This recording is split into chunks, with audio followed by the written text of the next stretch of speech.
Hey, so guys, we're going to be going over the oscillator section in Spire. Now this is a really fun part. Okay, so Spire has 4 oscillators. You select them via this, so you can have 4 noisy generators going on at the same time. You can also select and turn them off here, right? And which is good for soloing and such. You have volume here, so you can mix them. And that's all well and good. So we're going to start with Oscillator One. So here's where you select your modes. So classic is classic mode, noise, FM, AM, and pulse width modulation. We're going to be briefly touching on all of those. There's also wave shapes down here, but we're not going to do that yet. All right, so you have classic mode, which is a saw. And for those with the same eyes as me, that is definitely the virus saw wave.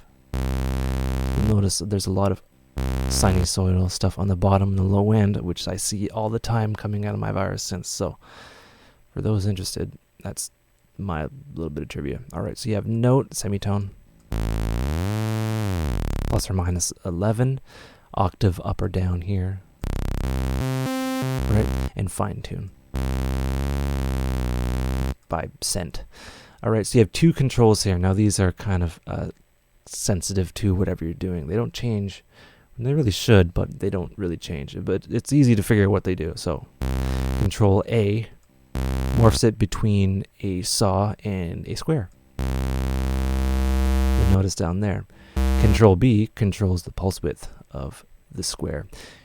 You can see it in the signal analyzer here, and you can see it in its little signal analyzer here. Right? You're adjusting the pulse width, making it shorter. You can do it at the low end, the negative voltage, and the positive voltage.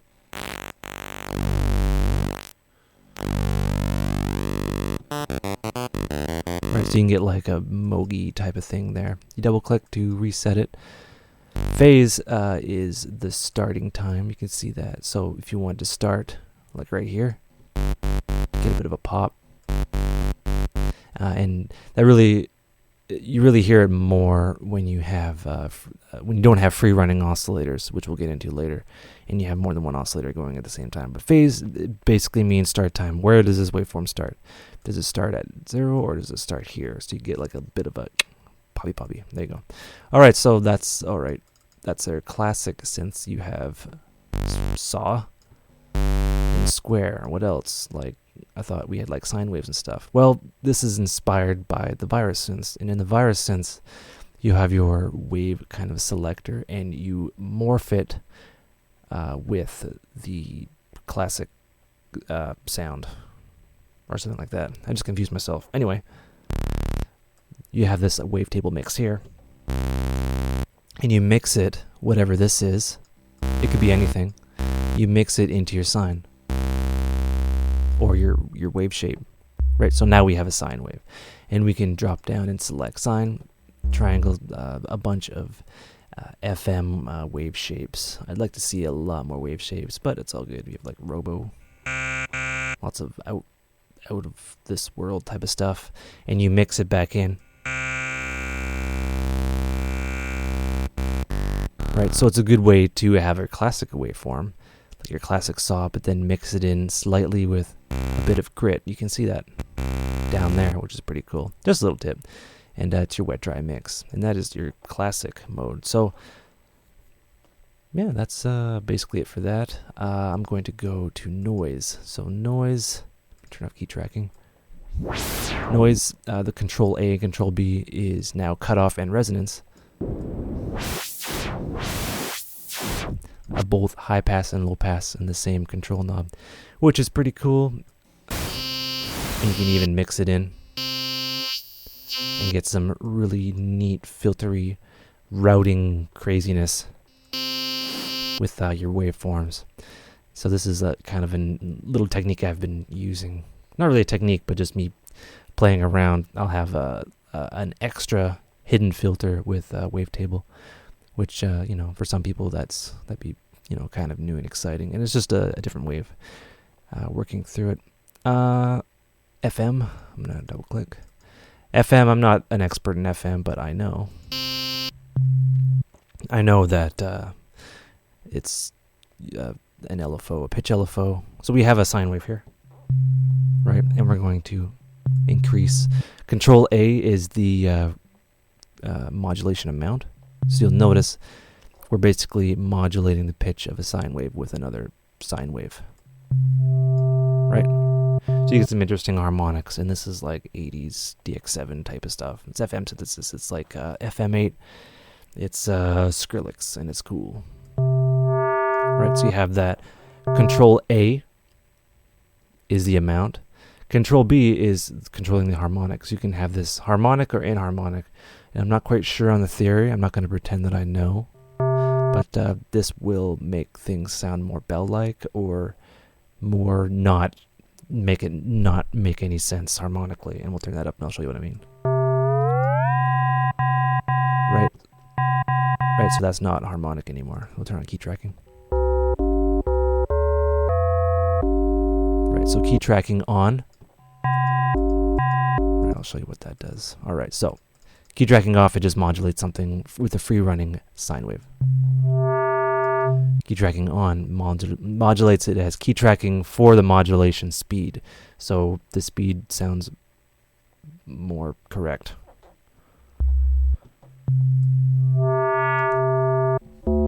As you move up the keyboard, and this still controls the inharmonics. Right, sounds a bit more, makes a lot more sense, and yeah, you can just go crazy. Right, and that doesn't make sense. Anyway, that's enough with FM because I'm not going to pretend to know a lot about FM. All right, so this is AM sync. This is kind of like FM, how it like has key tracking, but what this does is it modulates the amplitude, not the pitch. Right, so we can see if we go down and we make this, you'll see that the volume is, opening like louder and quiet, louder, quiet. It's modulating the amplitude. Right, see that?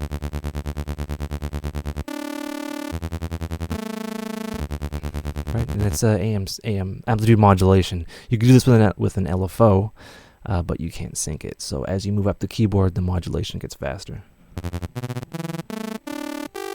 Right, so you can get some really kind of weird, aggressive sounds that way. And this will change it from a saw to a square.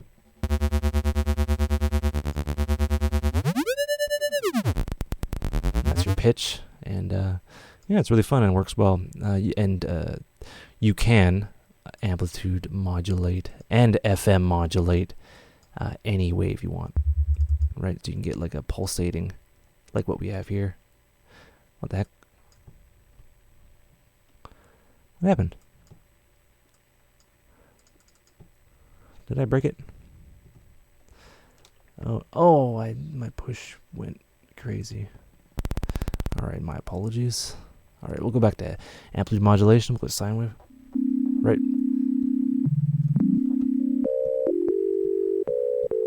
Right, so now we have a pitch track kind of amplitude modulation. It makes a lot more sense as you go up the keyboard.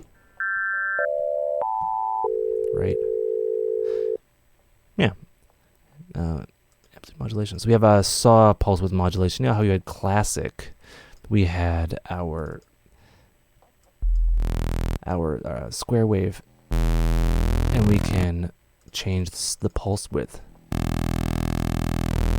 Right. We can do the same thing with saw pulse width modulation, right? So we can double up the harmonics.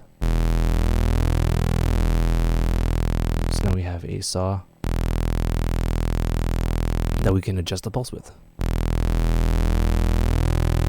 So we can get a deeper kind of square sawish wave. I would assume this adds an upper harmonic. A bunch more. All right, and then there's phase and all that. So in general, there's a lot of ways to stack things up. And you have four oscillators, and it all works well. So I'm gonna knit. Oops, I'm gonna knit again. Hopefully my push doesn't go crazy again.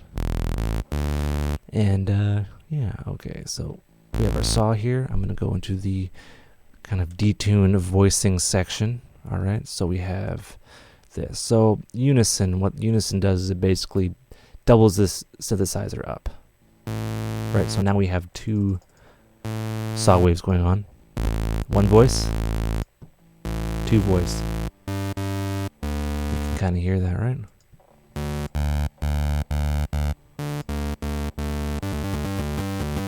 Right, and we can increase the density. Doesn't do anything yet. I should actually know this. You have to detune it first.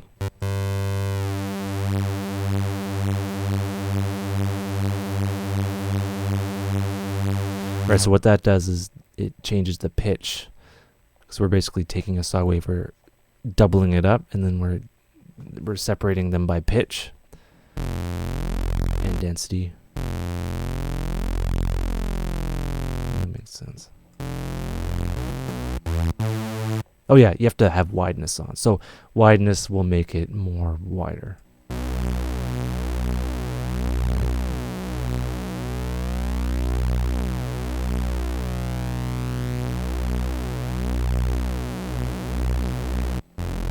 Right, so we have like a wider sound going on there. We can have up to 9 voices, and the CPU is not that bad.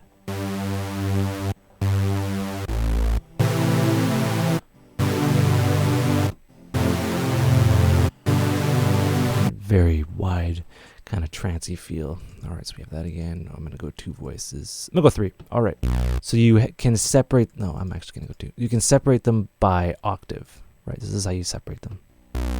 So right now we're in 1 octave, and we're in the same octave. So they operate in the same key, like same key press basically. Second octave is it puts it an octave up. Right, you hear that? It's 1 above it. You go 3 octaves up. And you can get some nice rich harmonics that way. And then you get into, say, we'll go 3 voices. We can turn them into chords. We have a C. We have different chords. C major. Right, this is all the same key. Oops. And you can go neat, go crazy with this and bump up the voices.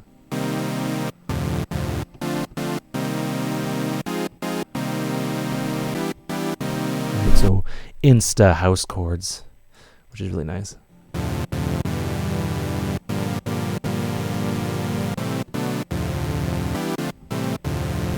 Right. I kind of don't know what I'm doing, but it's all good. All right. So that is Unison, and it's pretty powerful. All right. So we go into this section here. Wideness will make it wide. It won't do anything unless you have a second voice active. So you get a wider pad or a wider lead with wide, and that's what wide is for. We have Ana, which is analog, so this emulates drift and all that fun stuff. It changes the phase characteristics, so you get more of an analog feel. You can have that off, and it'll act, like everything else basically. You can invert. Flip it upside down, any wave shape you want. And key tracking, you'd obviously want key tracking because you want to have, the pitch change as you change your key. And this works well. You can, have like a weird kind of sine wave thing on the bottom end, just rumbling things about, and that's pretty good. And of course, pan. So well and good. And we'll get into routing later, but routing, you can route each of these oscillators into either one filter or the other filter, or into both, and you can get some really interesting sounds that way. So filter 1, filter 2, but that's routing. That's a little bit later. All right, default is 1. That is basically it for this section. Yeah, I'm not too good at explaining FM or Unison, but you get the idea. All right, we'll be back, and have a good one.